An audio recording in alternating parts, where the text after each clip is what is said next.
on. We threw this together yesterday because we sort of knew it. So I think we just threw it together. Hallelujah, Hosanna. The whole words are Hallelujah, Hosanna. So please don't sing them. Hallelujah, Hosanna.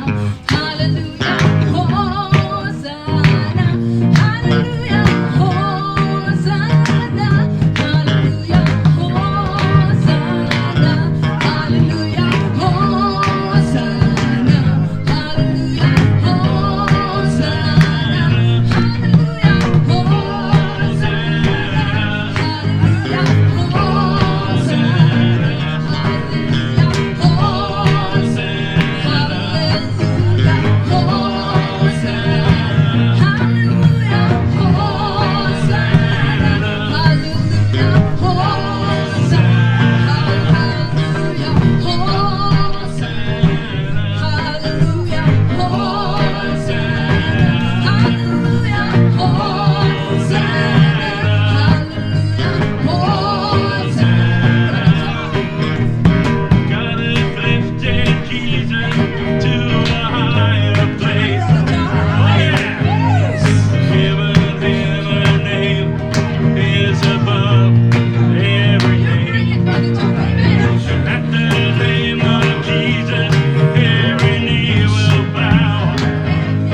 Chapter 15, verses 9 to 17. On the mic, Ben. As the Father That's better. has loved me, so I have loved you. Now remain in my love. If you obey my command, you will remain in my love, just as I have obeyed my Father's command to remain in his love. I have told you this so that your joy may be in you, and the joy may be complete. My command is this: love each other as I have loved you. Greater love has no one than this, that they lay down his life for his friends. You are my friends, if you do what I command. I no longer call you servants, because a servant does not know his master's business. Instead, I have called you friends. For everything that I have learned from my Father I have made known to you. You did not choose me, but I chose you, and appointed you to go to bear fruit that will last. Then the Father will give you whatever you ask in my name. This is my command: love each other. Well, that takes us on to Matthew, chapter 22, verses 34 to 40. Hearing that Jesus had silenced the Sadducees, the Pharisees got together. One of them, an expert in the law, tested him with this question: Teacher, what is the greatest commandment in the law? Jesus replied, love the Lord your God with all your heart, with all your soul, and with all your mind. This is the first and greatest commandment, and the second is like it: love your neighbour as yourself. All the law and the prophets hang on these two commandments. Have you ever wondered why, if a man was to say to a woman that she looks like a breath of spring, it would be complimentary? But if you told her she looks like the end of a hard winter, it would make quite a difference. But it's the same thing. I wonder why it would please her if a gentleman told her that a time stands still when he looks into her face, but not to say that her face would stop a clock. I wonder why people who punish a child for lying will tell that same child, just tell them I'm not home. Many things in this world cause us to wonder, but one of the most striking is that God would want us to call us his friends. Not his creation, although we are. Not his disciples, not his subjects, although one could never dispute his majesty, but friends. Instead, I have called you friends. For everything that I have learned from my Father, I have made known to you. These are the words Jesus spoke to his followers, not long before he was to be killed on a cross. He's giving his farewell speech. Jesus is getting them prepared to responsibility with God and with man before he leaves the world. He talks about abiding in the vine, but also loving one another. He's putting supreme importance on weight on these two things. In our reading taken from Matthew's Gospel, Jesus is asked what the greatest commandment is. He responds that it's to love the God, and the second is to love your neighbour as yourself. Jesus is serious about loving one another. He says, this is my command: love each other. If we choose to be a follower of Jesus, loving each other is not an option, it's a commandment. Christ demands that the driving force in our lives must be love. All other things, although important, become secondary. Love is the sign of the true discipleship. Genuine love for others can't be substituted with money. You can't put a price tag on love. The church can survive without a high budget, but it can't survive without love. It might keep its doors open, but spiritually life has gone. So how are we supposed to love others? Well, in John 15:12 gives us the answer. My command is this: love each other as I have loved you. He didn't have to be persuaded or prodded. He sees something very valuable in every person. When we don't deserve it, he still loved us. Secondly, by his actions. Greater love is this than no man that he laid down his life for his friends. We have the greatest model of how to love by looking to Jesus. If we obeyed that commandment to the letter, our churches would soon be empty. Of course it would mean that we've got a funeral to go to though. But seriously, how can we be sure that we're having the kind of love Jesus is talking about? When we generally ask God for a heart-full Christ-like love, I guarantee you'll get a positive response. And the more that you draw near to God's heart, the more heart will become like His. When we experience great love, we become capable of great love. Remember, Jesus said, "My command is this, love each other as I have loved you." So what's it about love that finds its reason, its pattern in Jesus, that makes it so different and noticeable? Maybe it's because a Christ-like love goes further than any other love. It's love which goes beyond.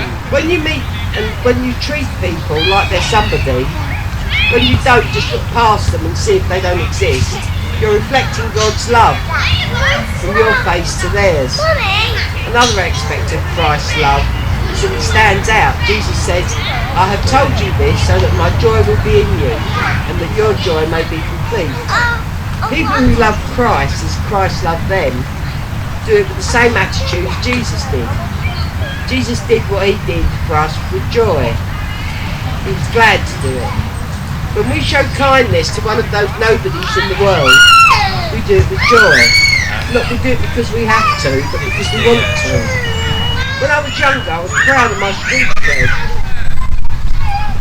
I went to the right places, I hung out with the right crowds.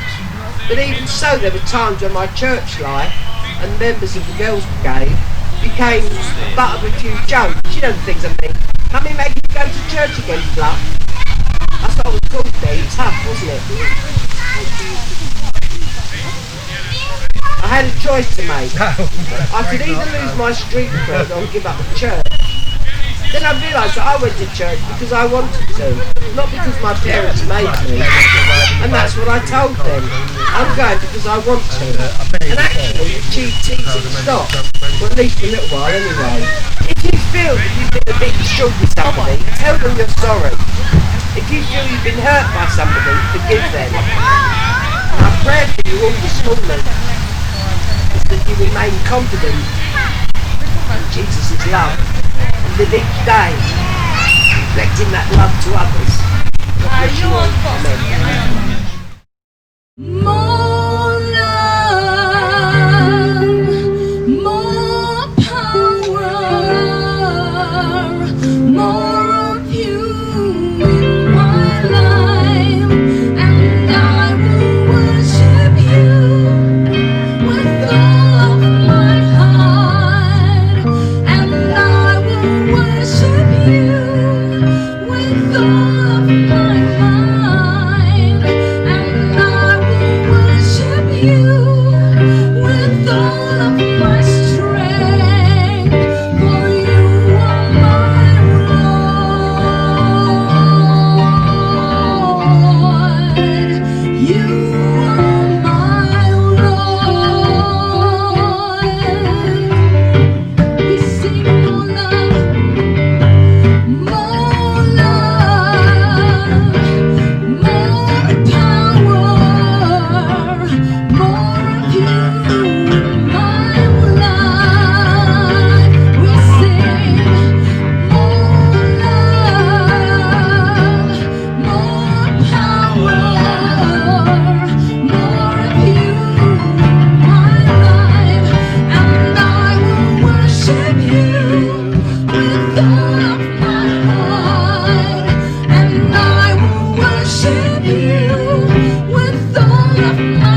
in